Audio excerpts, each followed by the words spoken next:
Hello बच्चों, let's read the question and the question says pair of complex which do not have equal number of unpaired electron। तो हमें यहाँ पे जो pair दिए उनमें से हमें बताना है किसके अंदर अनपेयर्ड इलेक्ट्रॉन नहीं है इक्वल नंबर के अंदर। तो देखते हैं। तो यहाँ पे पहला जो कॉम्प्लेक्स दिया है ऑप्शन ए के अंदर कोबाल्ट का, उसके अंदर यहाँ पे ऑक्सीडेशन स्टेट हो जाएगी इसकी -1, इलेक्ट्रॉनिक कॉन्फ़िगरेशन होता है इसका 4s2 एंड 3d7। तो अब जब इसके ऊपर -1 ऑक्सीडेशन स्टेट है तो उसका इलेक्ट्रॉनिक कॉन्फ़िगरेशन हो जाएगा 4s2 एंड 3d8। अब यहाँ पे इलेक्ट्रॉन फिल करते हैं तो 3d में 8 इलेक्ट्रॉन है और 4s के अंदर हमारे पास 2 इलेक्ट्रॉन है। क्योंकि हमारे पास जो CO है यहाँ पे वो स्ट्रॉन्ग फील्ड लिगेंड है, तो ये जो 4s के इलेक्ट्रॉन है वो यहाँ पे आके पेयर हो जाएंगे और यहाँ पे बच जाएगा अनपेयर्ड इलेक्ट्रॉन का नंबर 0। इसके बाद अगला कॉम्प्लेक्स है निकिल का कॉम्प्लेक्स CN4 4-। तो यहाँ पे जो ऑक्सीडेशन स्टेट आएगी वो आ जाएगी इसकी 0। इसका इलेक्ट्रॉनिक कॉन्फ़िगरेशन होता है 4s2 एंड 3d8। तो वही सेम जो फर्स्ट में हुआ वही होगा यहाँ पे भी, जो सारे इलेक्ट्रॉन हैं वो पेयर हो जाएंगे और अनपेयर्ड इलेक्ट्रॉन रह जाएंगे यहाँ पे 0। ऑप्शन बी के अंदर कोबाल्ट का कॉम्प्लेक्स दिया हुआ, वाटर हाइड्रेट दिया हुआ इसका, इसके ऊपर ऑक्सीडेशन स्टेट हो जाएगी इसकी +3। कोबाल्ट का जो इलेक्ट्रॉनिक कॉन्फ़िगरेशन है 4s2 3d7 +3 है। इसके ऑक्सीडेशन स्टेट तो यहाँ पे 2 इलेक्ट्रॉन 4s से रिमूव हो जाएंगे एंड 1 इलेक्ट्रॉन 3d7 से, तो यहाँ बच जाएगा हमारे पास 3d6। इलेक्ट्रॉन अगर फिल करते हैं तो यहाँ पे पहले 5 इलेक्ट्रॉन फिल होंगे, उसके बाद पेयरिंग स्टार्ट हो जाएगी। तो यहाँ पे जो अनपेयर्ड इलेक्ट्रॉन का नंबर है वो 4 है। अब क्योंकि H2O जो है हमारा वो वीक फील्ड लिगेंड है तो यहाँ पे पेयरिंग नहीं होगी, तो अनपेयर्ड इलेक्ट्रॉन का नंबर हो जाएगा यहाँ पे 4। 4 में जाते हैं तो यहाँ पे निकिल का कॉम्प्लेक्स है NiF6 2-। तो यहाँ पे निकिल की जो ऑक्सीडेशन स्टेट है +4 आ जाएगी। इलेक्ट्रॉनिक कॉन्फ़िगरेशन निकिल का होता है 4s2 3d8। यहाँ से अगर इलेक्ट्रॉन रिमूव करते हैं 4s2 से 2 एंड 3d8 से 2, तो यहाँ पे जो बच जाएगा वो हो जाएगा हमारे पास 3d6। तो ये भी सेम एज 4 हो जाएगा और यहाँ पे भी अनपेयर्ड इलेक्ट्रॉन रह जाएंगे 4। यहाँ पे भी पेयरिंग नहीं होगी क्योंकि जो फ्लोरीन है हमारा वो है एक वीक फील्ड लिगेंड। सी की बात करते हैं। निकिल दिया है, निकिल इथेन डायमीन 3 एंड 2+। तो यहाँ पे ऑक्सीडेशन स्टेट हो जाएगी इसकी +2। 4s2 3d8 होता है इसका इलेक्ट्रॉनिक कॉन्फ़िगरेशन निकिल का।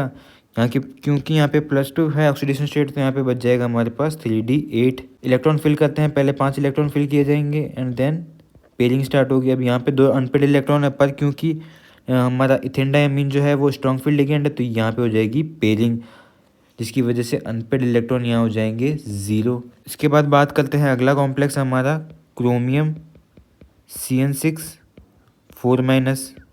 इसके अंदर जो ऑक्सीडेशन स्टेट आएगी इसकी +2। क्रोमियम का जो इलेक्ट्रॉनिक कॉन्फ़िगरेशन होता है हमारे पास 4s1 3d5।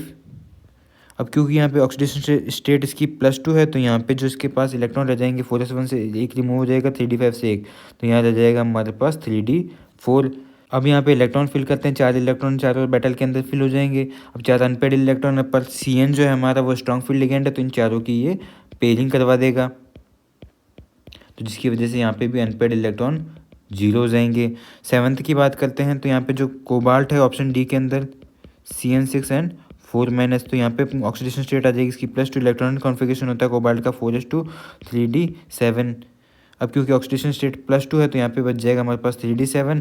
इसके इलेक्ट्रॉन फिल करते हैं, पहले 5 इलेक्ट्रॉन, उसके बाद पेयरिंग स्टार्ट हो जाएगी। यहाँ पे 3 अनपेयर्ड इलेक्ट्रॉन बचे, पर यहाँ पे जो हमारा CN है वो स्ट्रॉन्ग फील्ड लिगेंड है तो ये पेयरिंग करवा देगा और यहाँ पे अनपेयर्ड इलेक्ट्रॉन का नंबर बच जाएगा 1।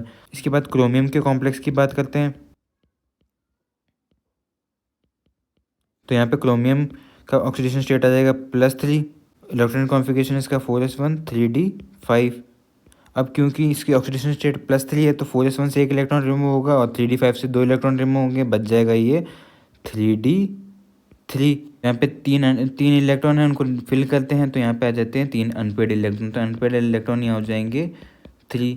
अब यहाँ पे NH3 इनकी जो है पेयरिंग नहीं करवा सकता है इस वाले में ही, क्योंकि जो ऑर्बिटल ये इलेक्ट्रॉन फिल हुए हैं वो हुए हैं हमारे T2 जो ऑर्बिटल के अंदर, और वहाँ नहीं होगी पेयरिंग इसके अंदर, तो हमारे पास ये बच जाते हैं अनपेयर्ड इलेक्ट्रॉन 3। तो पहले 2 में जो ऑप्शन ए के हैं उनके अंदर equal number of unpaired electron है, ऑप्शन बी वाले में अनपेयर्ड इलेक्ट्रॉन सेम है, ऑप्शन सी के अंदर भी अनपेयर्ड इलेक्ट्रॉन सेम है एंड ऑप्शन डी के अंदर अनपेयर्ड इलेक्ट्रॉन है अनइक्वल, इक्वल नहीं है। हमसे क्वेश्चन में यही पूछा था कि कौन सा जो पेयर है उसके अंदर equal number of unpaired electron नहीं है, तो वो हमारा है ऑप्शन डी वाला। तो हमारा करेक्ट आंसर हो जाएगा option D. Hope you understood it well, all the best.